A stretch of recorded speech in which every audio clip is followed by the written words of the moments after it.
السلام علیکم ورحمۃ اللہ وبرکاتہ۔ وعلیکم السلام ورحمۃ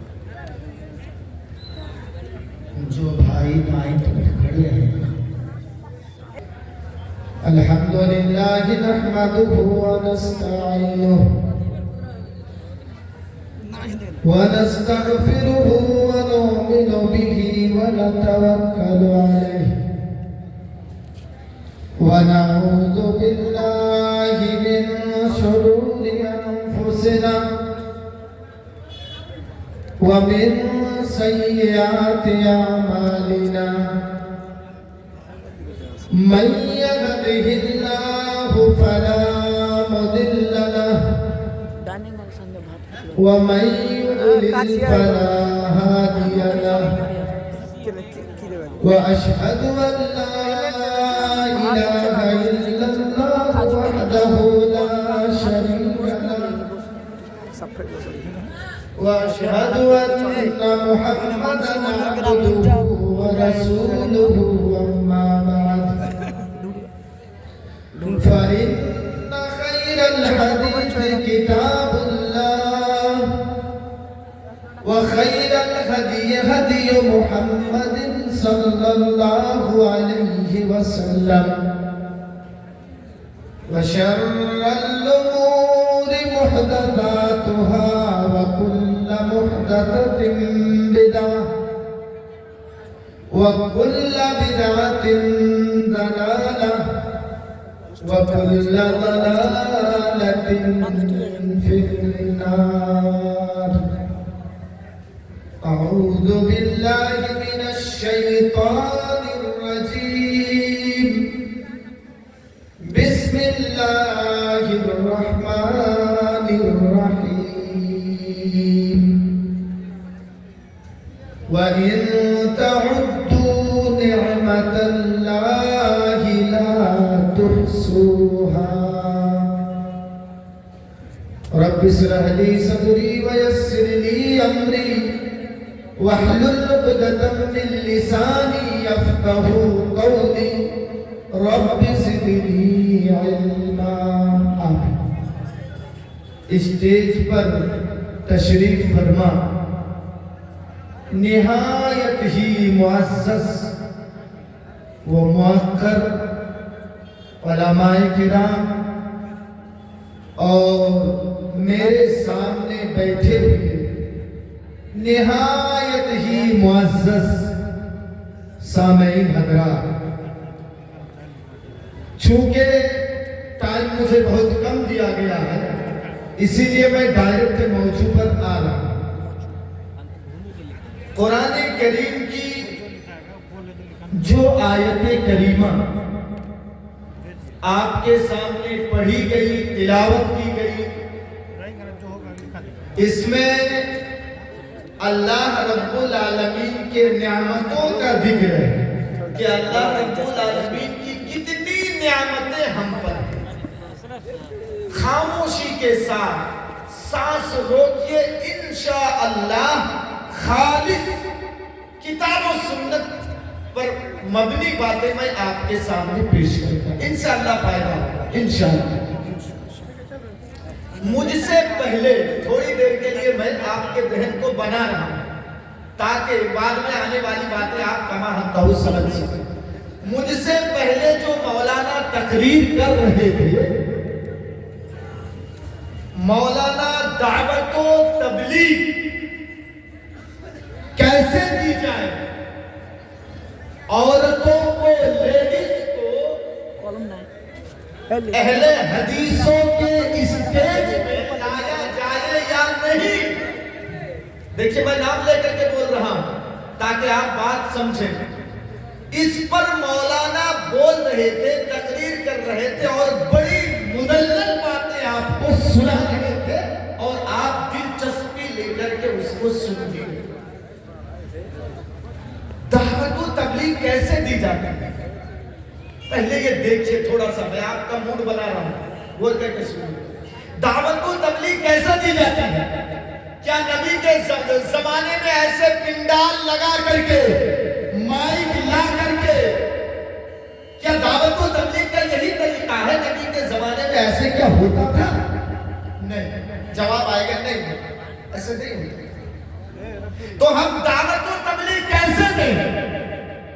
کبھی کبھی ایسا ہوتا ہے کہ گاؤں کے کچھ سرپنچ لوگ، مکھیا لوگ اور کچھ بڑے بڑے لوگ 10 15 20 علماء کرام کو ساتھ میں لیتے ہیں اور گھر گھر میں جا کر کے دعوت و تبلیغ کا کام کرتے ہیں۔ ایسا ہوتا ہے کہ نہیں؟ آج میں کچھ پوچھوں گا، بولنا پڑے گا۔ ایسا ہوتا ہے نا؟ گھر گھر میں جاتے ہیں اور دعوت دیتے ہیں، چلو بھائی 2 دن کی زندگی ہے، مسجد میں چلو، نماز پڑھنے چلو، یہ شراب پینا چھوڑ دو، یہ چھوڑ دو، وہ چھوڑ دو۔ دعوت و تبلیغ کا کام کرتے ہیں علماء، لیکن 1 مہینہ گزر جانے کے بعد، 1.5 مہینہ گزر جانے کے بعد، 2 مہینہ گزر جانے کے بعد ایسا ہوتا ہے کہ بے نمازیوں کی تعداد جب زیادہ ہو جاتی ہے، شرابیوں کی تعداد جب زیادہ ہو جاتی ہے، تو یہی بے نمازی کہتے ہیں صرف نماز کی دعوت، روزے کی دعوت، حج کی دعوت، زکات کی دعوت، یہ آپ کیا کر رہے ہیں؟ اگر میں شراب پی رہا ہوں تو اپنے باپ کے پیسے کا پی رہا ہوں، آپ سے میں پیسے مانگنے نہیں جاتا ہوں۔ میں نماز پڑھنے جاؤں گا مسجد میں تو خود جاؤں گا، میں اپنے قبر میں خود جواب دوں گا، آپ جواب دینے والے نہیں ہیں۔ جب بے نمازی لوگ، شرابی لوگ ایکشن لیتے ہیں، علماء جب دعوت دیتے ہیں گھر گھر میں جا کر کے، تو بے نمازی، شرابی یہ جب ایکشن لیتے ہیں کہ نہیں، میں شراب تو پی رہا ہوں لیکن اپنے باپ کے پیسے کا پی رہا ہوں، آپ سے لینے کا، تو جب وہ ایکشن لیتے ہیں تو ہم جیسے لوگ جو دعوت دیتے ہیں تو ایکشن کے بدلے میں ریئیکشن ادھر سے ملتے ہیں، اور جو پلان بنا کے ہم آتے ہیں وہ پورا کا پورا بگڑ جاتا ہے۔ جانتے ہیں دعوت و تبلیغ کا کام کیسے بگڑتا ہے؟ آپ کو معلوم ہے؟ جو ہم منصوبہ بنا کے سوچ کے آتے ہیں، لیکن جوش میں جب ہم ریئیکشن لے لیتے ہیں تو پورا معاملہ جو ہم سوچ کر کے آتے ہیں پورا پلاننگ ہی بیکار ہو جاتا ہے، پورا پلاننگ بیکار ہو جاتا ہے۔ تو کیا طریقہ یہی ہے کہ ہم گھر میں جائیں اور وہ ایکشن لیں اور ہم ریئیکشن لیتے ہیں؟ یہ طریقہ نہیں نہیں۔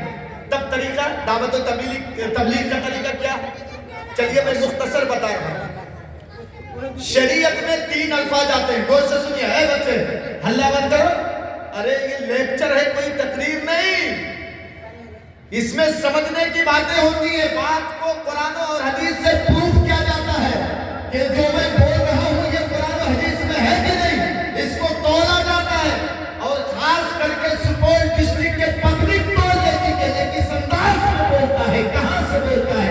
یہاں اکثر و بیشتر پڑھے لکھے ایجوکیٹڈ لوگ ہوتے ہیں۔ سنیے، شریعت میں 3 الفاظ استعمال ہوتے ہیں دعوت و تبلیغ کے لیے، یہ دیکھیے ایسے خاموشی بنا کے رکھیے، انشاءاللہ فائدہ ہوگا۔ کتنے الفاظ بولا میں نے؟ 3۔ ایک ہے دعوت، ایک ہے تبلیغ اور ایک ہے اصلاح۔ یہ جو ہم ابھی آپ کو دعوت دے رہے ہیں، قرآن و حدیث کی باتیں سنا رہے ہیں، تو 3 الفاظ استعمال ہوتے ہیں، دعوت، تبلیغ، اصلاح۔ تو پہلے جو 2 لفظ ہے دعوت و تبلیغ، یہ دونوں غیر مسلموں کے لیے ہے۔ کس کے لیے ہے بولیے؟ غیر مسلم۔ اور اصلاح جو ہے یہ مسلمانوں کے لیے ہے۔ اصلاح یعنی معاشرات میں کوئی گڑبڑی آ جائے، یہ فساد کا ضد ہے، کوئی گڑبڑی آ جائے تو اس کی اصلاح کی جائے۔ اور دعوت یہ تبلیغ عام ہے، تبلیغ عام ہے، اور دعوت یہ خاص ہے۔ نہیں سمجھے بات؟ جیسے آپ ایک پڑھو، مثال سنیے، آپ ایک جہاں رہ رہے ہیں، آپ کا ایک پڑوسی کے گھر میں